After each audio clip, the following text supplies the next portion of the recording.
Ronald Reagan fue uno de los presidentes más destacados que ha tenido Estados Unidos en toda su historia. Especialmente en la historia de la actualidad, Ronald Reagan fue uno de los mejores presidentes. Y lo podemos demostrar por las votaciones. Cuando Ronald Reagan fue reelecto, ganó tranquilamente las elecciones. Y 4 años más fue presidente.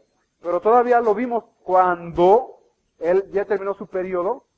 Fue Ford, ¿no? El que le dejó. ¿Quién era Bush. Ganó las elecciones también tranquilamente. Pero él no era tan bueno como Reagan, que ya no pudo después reelegirse. Pero fíjense, ganó una reelección y tranquilamente dejó la confianza en el país para que votaran por Bush. Y una persona me decía, este hombre es realmente cristiano. Ustedes recuerdan que anteriormente estuvo Jimmy Carter. Jimmy Carter, él decía, yo soy nacido de nuevo, y hablaba mucho de ser cristiano, y hablaba mucho del cristianismo, y yo creo que sí era cristiano. Pero una persona que conocía muy bien a ambos, me dijo, si hay una persona verdaderamente cristiana de estos últimos presidentes, ese es Ronald Reagan. Es un hombre de integridad. Y es un hombre que lo que habla realmente es una persona que lo dice por convicción. No es alguien que da discursos y los da por decirlos. Y en 1988 fuimos un grupo me tocó llevar un grupo como de 40 jóvenes, y algunos de esta iglesia fueron, de la iglesia de San Pablo, los invitamos para ir a un congreso allá en Washington, donde se llamó Washington 88, y una de las conferencias las dio el presidente Reagan. Entonces todo el mundo estaba, pues, ¿qué les iba a decir el presidente, no? ¿Qué va a comentar el presidente? Y el meollo de todo el discurso del presidente Reagan se concentró en la siguiente idea. Reagan nos dijo en aquella ocasión, hacen falta líderes en las escuelas, hacen falta líderes en el gobierno, hacen desesperadamente líderes, gente capaz de decir no a las drogas, gente capaz de decir no al sexo fuera del matrimonio, seres honrados, personas que no se dejen sobornar, que no se dejen corromper. ¿Quiénes van a ser esos líderes? Nuestros hijos, nuestros jóvenes cristianos. ¿Creen que así debe ser o que así va a ser? A ver, levanten la mano si creen que nuestros jóvenes van a ser esos líderes. Bueno, no, la pregunta no fue si creen que deben ser. La pregunta es, ¿creen que van a ser esos líderes, van a ser nuestros hijos? A ver, levanten la mano si creen que sus hijos van a ser esos líderes. Algunos no tienen tanta fe. ¿Qué futuro le está dando a nuestra hermana Tamar y a nuestro hermano Orozco? No levantó la mano nuestro hermano Orozco. ¿Sí? No estamos hablando de un deseo. No estamos hablando de que me gustaría que mi hijo llegara a ser presidente, llegara a ser diputado, llegara a ser un líder en la educación, llegara a ser un gran investigador. ¿Quiénes creen que nuestros hijos van a lograr grandes cosas? Si están convencidos de esto, esta plática es para ustedes. Porque como dice Reagan, nos transmitió la idea, hacen desesperadamente líderes. Necesitamos desesperadamente líderes para ir a esos lugares. Los que tenemos, dice, se están dejando corromper. Vamos a hablar de nuestros hijos cristianos ante los retos de la sociedad. ¿Cómo podemos preparar a nuestros jóvenes cristianos, nuestros jóvenes adolescentes, nuestros jóvenes que ya están en la universidad? Los chiquititos, que tenemos el privilegio de tener hijos chiquititos, podernos prevenir para esos tiempos en que ellos van a tener que tomar decisiones, van a tener que decidir el rumbo de sus vidas, de sus familias, de sus iglesias. Y si Dios les da la bendición de influir todavía más grandes, ¿cómo los podemos preparar? Les voy a dar el primer principio que mi esposa y yo estuvimos viendo. Un factor importante, que a lo mejor les va a sonar repetitivo, les va a sonar, ya lo he escuchado antes, ya lo hemos visto en otras conferencias, pero para nosotros es uno de los primeros pilares para poder asegurar que nuestros hijos van a tomar esos retos, que van a poder decir no a las drogas, no al mal sexo, no a malas decisiones en la vida. no a corromperse en el trabajo. El primer factor que es un pilar grande es vivir juntos como esposos. Queremos prepararlos para el futuro, queremos asegurarles que van a tomar buenas decisiones. Consideren que deben vivir juntos. Tú como padre, tú como madre, debes estar con tu esposo. Es fácil abandonar el hogar, es fácil abandonar la casa, es fácil tomar la maleta, es fácil decir adiós. ¿Quieres asegurar que tus hijos van a tener éxito en la vida? Empieza viviendo tú con tu esposa. Siempre. Se vean juntos con tu esposa. Dios nos ha diseñado, Dios nos ha creado. Él se dio cuenta que no era bueno que el hombre estuviera solo. Y dice Dios, le voy a hacer su ayuda idónea. Dios trajo a la compañera para que formara, nos permitiera llegar a la excelencia. Al hombre le faltaba algo para llegar a la excelencia. Y Dios dijo, lo que le falta es la mujer. ¿Quieres la excelencia? Aquí la vas a poder completar junto con tu mujer. Entonces Dios dispuso que funcionáramos como familia. Satanás sabe que destruyendo la familia va a ir destruyendo muchas otras cosas claves también para la sociedad. Pero él sabía que ahí estaba el secreto de todo el éxito de la humanidad. Satanás no es tonto, Satanás es inteligente. Él sabía que Dios en su plan maravilloso dijo, voy a crear un mundo, ¿con cualquiera de estos puedo usar? Dios sabía que somos ahorita ya cerca de 6,000 millones de personas, ¿no? Pero Dios sabía que cada grupito de esto era una familia, otra familia, otra familia, otra familia, otra familia.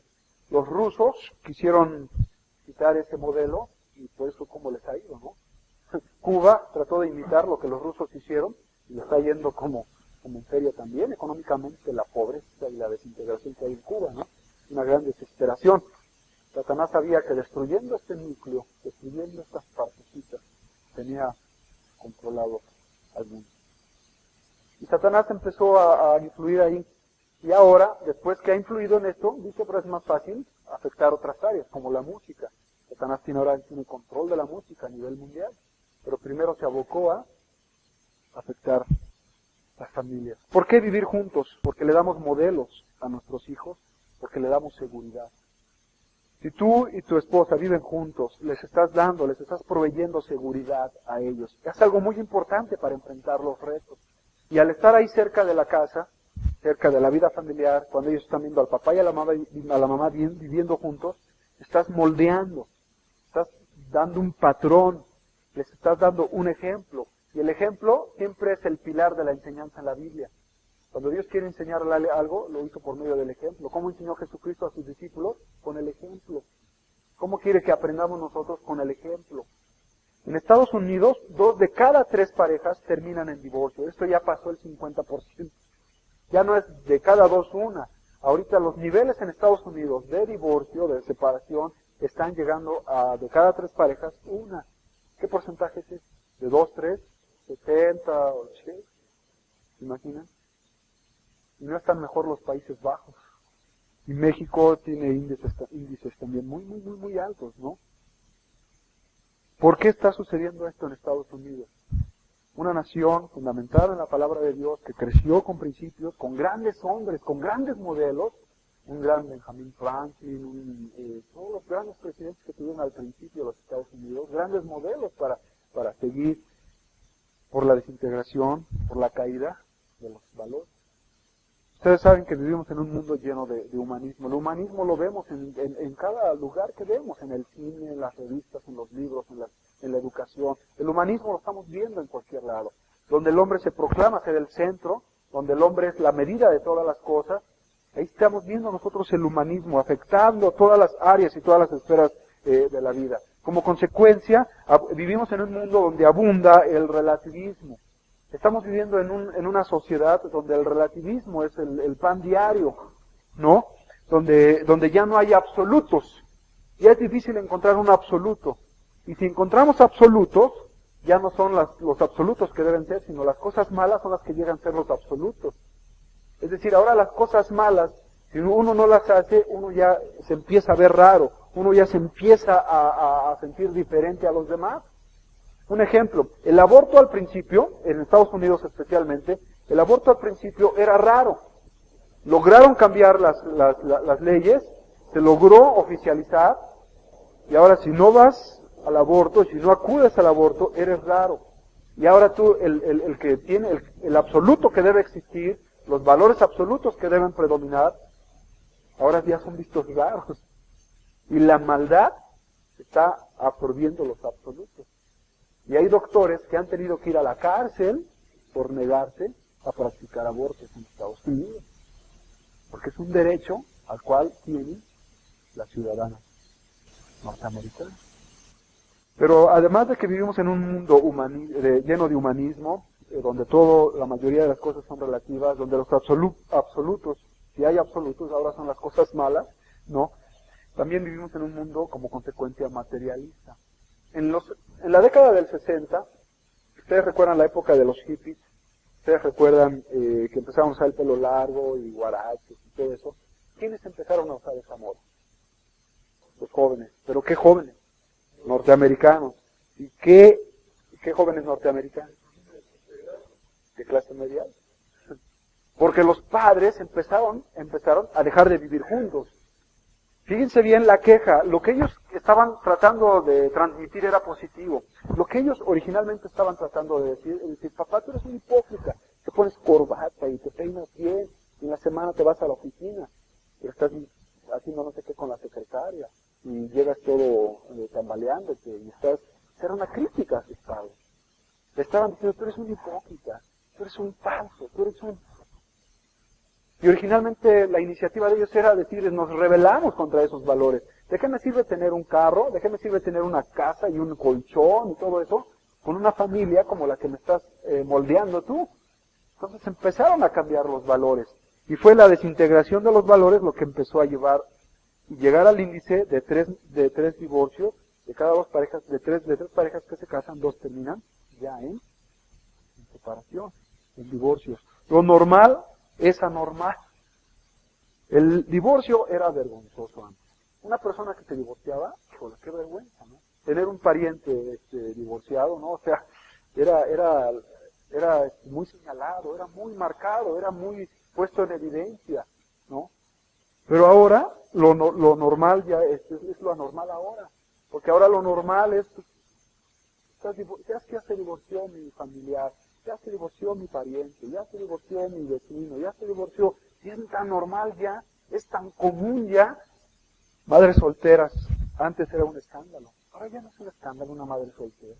¿Cuántos de ustedes han tenido una plática con alguna señorita que llegó a época de casarse, ¿no? De edad de casadera y no se casó y pasó de los 30 años y está entre los 30 y 40 y han tenido alguna plática con una señorita de esta edad, de 30 o de arriba de 30, que les dijo, me gustaría a lo mejor tener un hijo nada más y tener compañía y tener... No se los dijo como un escándalo, no se los dijo como un... Ustedes lo recibieron así. Lo normal es anormal. Ahora hay padres que prefieren ya asegurarse que para no tener problemas, asegurarse que sus hijos salen con condones. Porque prefiero que salga con condones a que me meta en un lío con no sé qué familia, con líos legales, líos de dinero, de hospitales, líos de... Prefieren mejor asegurarse y les dan. El otro día un señor estaba enseñando unos condones y una persona que estaba en la farmacia le quería comprar unos y le dice, ¿cuál me recomienda? Y el señor pues se veía que estaba casado, ¿no? Por lo menos se le vio anillo, ¿no? En el dedo. Y le dice, mire, son bien baratos, creo que no llevaba dinero o algo así. Dice, mire, son bien baratos. Dice, no, pero incluso los compran mucho los muchachitos. Estos son de los que compran los muchachitos. Con una naturalidad. Estos son de los que compran ellos. Por barato. Lo malo es bueno. Ahora es normal y común tener relaciones antes del matrimonio. Es decir, los hombres cuando se casan ya no es una expectativa grande esperar pureza para llegar al matrimonio. Algo que a mí me sorprende un poco es que es común también ya tener amistades homosexuales. O sea, es común ya. No es escándalo. Si tú me dices, es que tengo un amigo que es ¿no? O algo así, o sea, ya no. Pero ya la gente confiesa tener amistades así.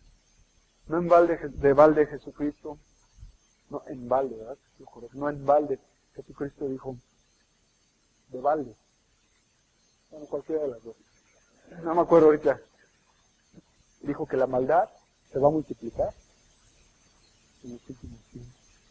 Por eso es importante que ellos vean al papá y a la mamá juntos. Fíjense bien, cuando no está el papá y no está la mamá ya en el hogar, ¿hacia dónde los estamos dejando que se vayan? Que tengan tranquilamente una amiga lesbiana y tranquilamente un amigo homosexual y que les enseñen por aquí y tantas cosas que entran por la escuela. Si yo hago un recuento de tantos maestros que me enseñaron cosas desde la prepa, maestros que de repente daban sus capsulitas ahí que no, pues no glorificaban a Dios, ¿no? Cuando un joven, una señorita crece y viene de padres divorciados, están expuestos en mayor porcentaje a cometer los mismos errores. Se ha demostrado que muchos de los jóvenes que están terminando un divorcio, la mayoría viene de esos mismos hogares, viene con ese mismo trasfondo. Digo, no debe ser la regla así tajante, pero se ha visto eso. ¿Por qué? Porque un niño que creció con su mamá nada más, o con su papá, o separados o algo, pues cuando crece dice, el matrimonio no es para toda la vida. Por eso es importante que como padres vivamos juntos, porque les estamos mostrando el camino. ¿Cuál es el camino, papá? Mira, el camino va derecho aquí, pero después de 5 kilómetros puedes dar vuelta a la izquierda o a la derecha, pues también tienes la opción de seguir derecho. Se sienten con el valor de cometer esos errores, se sienten con la autorización. El miércoles pasado, mi esposa y yo tuvimos el privilegio de casar a una pareja, de hace 2 días. Son unas personas que recibieron a Cristo hace como 2 años y medio, y ahora él ya es anciano de la iglesia. Dios lo permitió que creciera espiritualmente mucho, de la iglesia donde fuimos a hacer la boda. Y cumplieron 25 años de casados. No estaban casados ellos por la iglesia cristiana. Y hace como un mes casamos a otros, 25 años, 25 años también. Y hace como 1 año y medio casamos a otra pareja también de 25 años. ¿Saben una cosa? A mí me da más gozo casar a alguien que viene a renovar votos después de 25 años que a la pareja que viene por primera vez para casar. La pareja que viene de recién casados, es importante esa boda, es importantísima. Las mujeres, ¿no? Su sueño dorado de estar de blanco y el velo y todo eso, ¿no? Y ver a su esposo allá, a su novio todavía, hasta delante de la iglesia y todo eso, ¿no? Es bonito. Pero ¿saben? Ahora ya que estoy haciendo un poquito más viejo, ahora me llena de tanto gozo poder casar a alguien que viene a tener sus bodas de plata.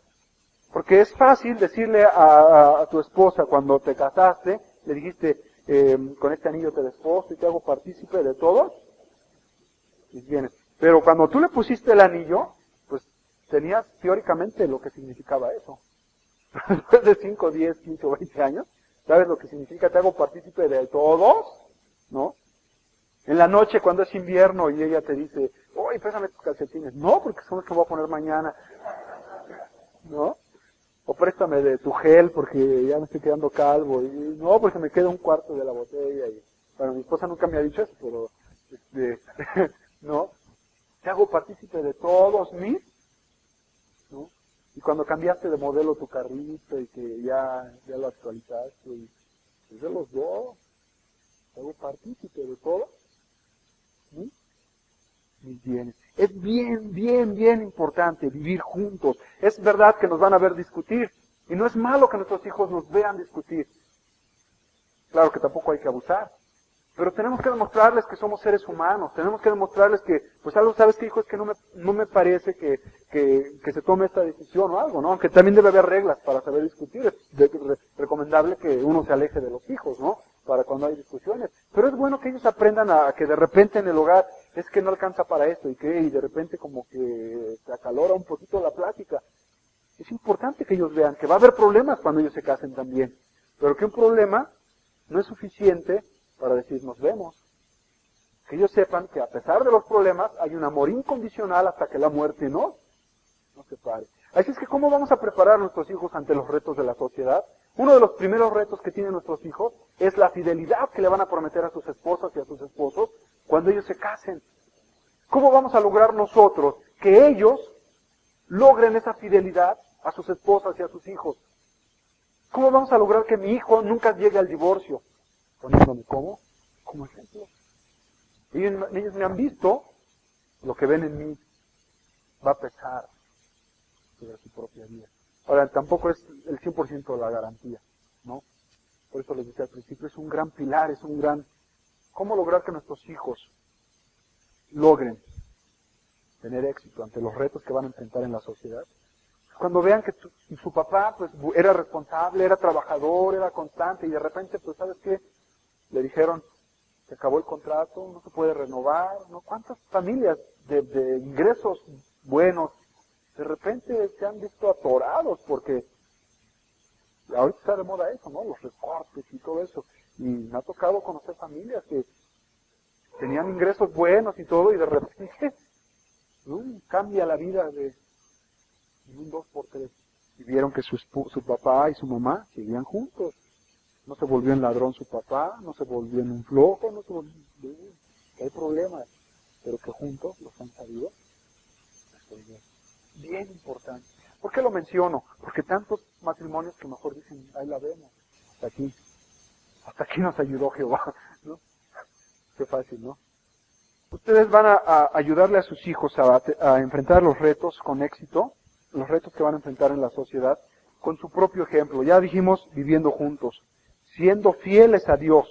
Si ustedes le son fieles a Dios, les va a facilitar muchas cosas. ¿Por qué? Porque quien es fiel a Dios, es fiel en el matrimonio, es fiel en el trabajo, es fiel a sus principios, es fiel en todo lo que debe ser fiel. Quiero mencionarles un aspecto más. ¿Cómo podemos ayudar a nuestros hijos a enfrentar los retos de la sociedad? Con una buena educación. Es necesario invertir en la educación. No sé si me estén captando, yo eso lo estoy aprendiendo porque yo dije, no, que mi hijo vaya a cualquier escuela, ¿no? A la que esté más cerca de la casa. Yo fui a una escuela de gobierno, no terminé haciendo lo que muchos hacían, aunque pues todos tienen cositas, ¿no? ¿no? Por ejemplo, aprendí a fumar en la secundaria, ¿no? Gracias a Dios nunca fue un vicio, 1 o 2, 3 veces, pero en la secundaria cedía esa tentación. Y algunas cosillas que luego a veces uno hace, ¿no? Cuando es más joven. Pero una manera de ayudar a nuestros hijos para enfrentar los retos con éxito que van a tener en la sociedad es dándoles una muy buena educación. ¿A qué me estoy refiriendo con esto? De preferencia, procurar darles una educación cristiana. Cuando Dios nos diseñó, ya dijimos que Dios nos diseñó para funcionar como familia. Ese fue ese es el secreto de Dios para nosotros. Han pasado 2000 años de Jesucristo para acá. Y yo personalmente creo que el plan de Dios no ha cambiado. Yo creo que la educación le pertenece a los padres. Ya leímos Deuteronomio. ¿Qué dice Deuteronomio? Dice, y estas palabras que yo te mando hoy estarán sobre tu corazón. Y luego le dijo, y dile a los maestros que se las repitan a tus. Eso dijo Dios. No. ¿Quién? Nosotros los padres. Y se las repetirás a tus hijos. Nosotros los padres. No las SEP. Ahora fíjense bien, algunos dicen es que aquí se refiere al aspecto espiritual. No. Cuando Dios dio estas indicaciones, Dios estaba levantando ¿qué? ¿Qué estaba levantando Dios? Una nación. ¿Cómo se levanta una nación? Así. Dios no estaba pensando en iglesias, ni en la sinagoga. En este momento Dios no estaba pensando en las sinagogas ni en las iglesias. Él estaba pensando en la nación. ¿Cómo se construye una nación? Los padres, educando.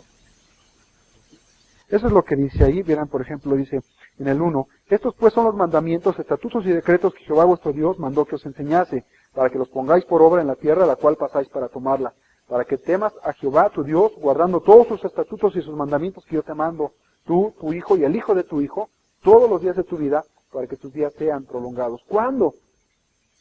El 3 dice, oye pues, Israel, y cuida de ponerlos por obra, para que te vaya bien en la tierra, que fluye leche y miel, y os multipliquéis, como te ha dicho Jehová, el Dios de tus padres. Entonces, ¿Dios estaba pensando en una sinagoga? ¿Dios estaba pensando en una iglesia? ¿Dios estaba pensando en una? Dios estaba pensando en una nación, en todo un país. Y dice, yo quiero que este país se levante, se construya y prospere usando este modelo. Los padres educando a los hijos. Ahora, tampoco queremos ser legalistas, ¿no? Yo estoy consciente, estamos conscientes, mi esposa y yo, de que estamos viviendo en una ciudad, en la ciudad más grande del mundo. Y que el tipo de trabajo con los que se cuentan en la actualidad y las rutinas que tenemos cada día, sería muy difícil que nosotros como padres nos dedicáramos a educar a nuestros hijos. No imposible. Hoy en la mañana tuve una plática con una persona y me estaba comentando precisamente que uno de sus amigos y esos tienen esta enseñanza de casa. Los papás les están enseñando a sus hijos. Tiene ventajas y desventajas. La desventaja es el tiempo que hay que invertir. Porque ¿quién les va a enseñar historia? ¿Quién les va a enseñar geografía? ¿Quién les va a enseñar matemáticas? ¿Quién les va a enseñar mucho tiempo y preparación de los padres educar a los hijos?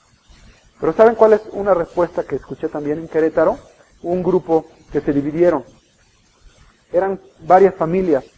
Y entonces entre los mismos hermanos de la iglesia se dividieron. Bueno, tú puedes tal día, tú vienes y das la clase fulana y tú la clase. Y entre todos los padres lograron. Y ahorita el hijo de esta señora que me comentó esto terminó la secundaria y entró a la prepa. Y ya entró a la prepa, pues a las prepas, ¿no? No sé cuál prepa era, pero ya entró a una prepa, una escuela fundada, establecida. Y dice, pero ahora mi hijo se aburre. Porque está habituado a él llevar un ritmo de estudio y metas y todo. Llega allá y está muy pausado el asunto. Ahora, otra posibilidad es establecer escuelas cristianas. En 1997, a mí me daría miedo mandar a mi hijo a una escuela pública. Las privadas son caras, pero tampoco estoy hablando de educación privada, porque las privadas no garantizan lo que tú quieres lograr de tus hijos. Lo que estoy hablando es de una educación cristiana. Puede ser un proyecto hermoso para esta iglesia. Establecer una escuela cristiana, donde todos los profesores son cristianos, pero no son evangélicos, sino son cristianos comprometidos, que saben que su compromiso no es enseñar geografía. Su meta final es ayudarle a ese niño a ser como Cristo. Nosotros debemos retar a nuestros hijos para que hagan la diferencia y para que ellos mismos sean la diferencia. Nuestro papel no es pintarle a nuestros hijos un mundo rosa, un mundo bonito, ¿no? Con flores. Debemos saber enseñarle a nuestros hijos que el mundo va a ser difícil. ¿Qué dijo Jesucristo? ¿Qué le dijo a sus discípulos? ¿Que le iban a pasar bonito? Si a mí me persiguieron, a ustedes los van a perseguir. Si a mí me maltrataron, a ustedes los van a maltratar.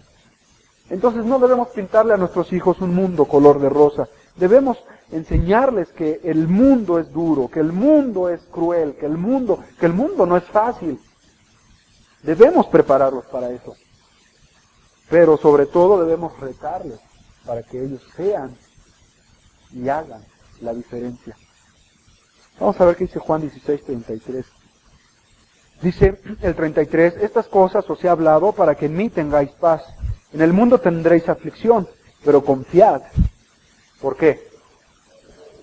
Porque yo he vencido al mundo. Jesucristo dice, yo he vencido al mundo. Y a nuestros hijos hay que prepararlos para eso. Hay que decirles, mira, vas a tener este problema. Cuando vayas al trabajo, pues la gente no se va a compadecer de ti. Ellos van a querer avanzar. Y tú tienes que competir. Tenemos que prepararlos para competir. Pero para competir con la verdad. Competir como debe competirse. Por eso hay que invertir en la educación. Y estamos viviendo en un mundo donde el conocimiento está abundando. Se ha demostrado que desde 1910 a 1969, todavía en 1910 la gente circulaba ¿cómo? En carretas, ¿no? Todavía dependíamos de esos, apenas empezaban los modelillos ahí poquito a poquito de los carros, ¿no? Pero todavía fue el cambio, apenas fue el cambio de 1900 y todo eso, de las carretas y los caballos. En 1969 el hombre pisó por primera vez la luna. ¿Qué queremos decir con esto? De la época de Jesucristo a 1900, ¿cuántos años pasaron? 1900. ¿Cuántos siglos? 19 siglos. Fíjense bien lo que pasó. De la época de Jesucristo hasta la época de todavía nuestros abuelitos, hay una hermana que tiene 98 años que vive aquí en Juan de la Barrera, la hermana Teresita Quiroz. Este ejemplo a mí me fascina ponerlo siempre porque es una hermana que tiene 98 años. Cuando uno la va a visitar, bueno, que ya empezó a declinar un poco, pero todavía unos meses, la penúltima vez que la fui a ver, la encontré leyendo. Y estaba leyendo, ¿ustedes conocen esos Nuevos Testamentos de mano, de bolsillo, esos chiquititos? Cuando llegué, yo ya me compré una de esas de letra grandotota. Llegué, estaba leyendo así, sin lentes, el Nuevo Testamento chiquitito. Bueno, el chiste es que de Jesucristo para acá, en la época de todavía nuestros abuelitos, hasta la época de nuestros abuelitos, 19 siglos, el conocimiento se duplicó. Es decir, que se conocía esto en la época de Jesucristo. Después de 19 siglos, el doble. Pero después de 50 años, es decir, este fue el año 0, este fue 1900, 19 siglos pasaron. Pero después de 50 años, de 1910, en 50 años se duplicó el conocimiento, vamos a ponerle 1960, números redondos, o 70 si quieren, de aquí 1910, algo así. Pero más o menos 50 años después se duplicó. Después pasaron 7 años. 7 años para que se duplicara el conocimiento. 1900, ¿qué le ponemos? 77. En 7 años. Pero después pasaron, se fue metiendo cada vez más pequeño, después 2 años. En 2 años se duplicó, 1978. Y en las últimas décadas, cada 2 años se duplica el conocimiento. Fíjense bien, en 19 siglos se duplicó. Después en 50 años, la gente caminaba en carreta y en 50 años después pisó la luna. En 50 años se duplicó el conocimiento, después 7 años. Y ahora cada 2 años se está duplicando el conocimiento. Imagínense el reto que tienen nuestros hijos. Ustedes, ¿cuántos de ustedes manejan computadora? ¿Cuántos no manejan computadora? Yo me acuerdo a mi papá hace unos años, cuando se compró su primera computadora, tenía 60 años más o menos de edad. Porque se empezó a sentir grande. ¿No? Pero tomó el reto. Tomó el reto y le explicaban una vez y otra vez le explicaban hasta que entendió que tal comando servía para eso y tal para eso. Ahorita no le cambien de marca de computadora porque entonces otra vez se va a deprimir, ¿no? Pero eso nos pasó a todos. Cuando éramos niños, ¿cómo hacíamos los trabajos de la escuela? Con pincel y con cincel y con... ¿No? Ya nuestros hijos, fíjense bien, ya no están empezando a llevar las tareas en computadora. Nuestros hijos ya no están yendo a las bibliotecas. Ya, a ver, se conectan o no sé qué, y necesito tal libro, y ahí está el libro ya en su casa, en la computadora. Papá, necesito ir al museo de no sé qué. Ah, pues muy bien, hijo, a ver, ¿qué museo es? Pues es que está en Madrid. En Madrid. Ah, sí, bien. Pregunta, necesito tal área del museo. Ah, sí, a ver, hijo. Bien. Pero ¿sabes qué? Me pidieron una copia. Ah, bueno, con esto la copia. Así me mandaron el otro día un material. Eran de fósiles de un museo. Ya no hay que ir al museo. Hay que invertir en la educación de nuestros hijos. ¿Quieres que ellos enfrenten los retos? Tenemos que invertir en su educación. El inglés, que antes era un lujo. El otro día me hablaron de una iglesia que querían pastor. Uno de los requisitos es que fuera bilingüe el pastor. Y antes nos sentíamos la gran cosa porque ya logré la licenciatura. Y eso ya no es nada. Ya perdida que tengas una maestría. Es un mundo muy competitivo y nuestros hijos se están enfrentando a un mundo muy, muy competitivo. Hay que invertir en la educación.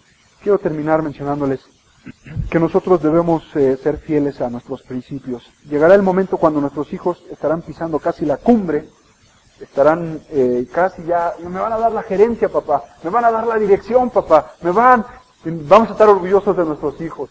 Pero muchas veces esos puestos demandan no solamente más tiempo ni más dedicación. Muchas veces, mira, te damos este puesto, nada más que cuando llega esta situación tienes que decir esto, o tienes que hacer esto, y casi llegas a la cumbre. ¿Qué prefieres? ¿Estar ahí o serle fiel a los principios? Hay que enseñárselos con el ejemplo y hay que fomentarlos en su vida. Llegará el momento cuando ellos tengan que tomar ciertas decisiones y no logré aquello y se van a deprimir y se van a decir, híjole, ¿para qué fui cristiano? Mejor me hubiera aceptado a Cristo más tarde, ¿no? ¿Por qué en esta edad? Mejor ya que me hubieran dado la dirección. Tenemos que prepararlos para todo eso. Termino mencionándoles que hay que dejar en su corazón la palabra de Dios. Dice, y estos mandamientos, estos estatutos los repetirás. Es una de las enseñanzas, de los principios de la enseñanza, la repetición. Las enseñarás, las repetirás. Las pondrás como pósters, como todo eso, o sea, satúralo, compártelo, transmítelo.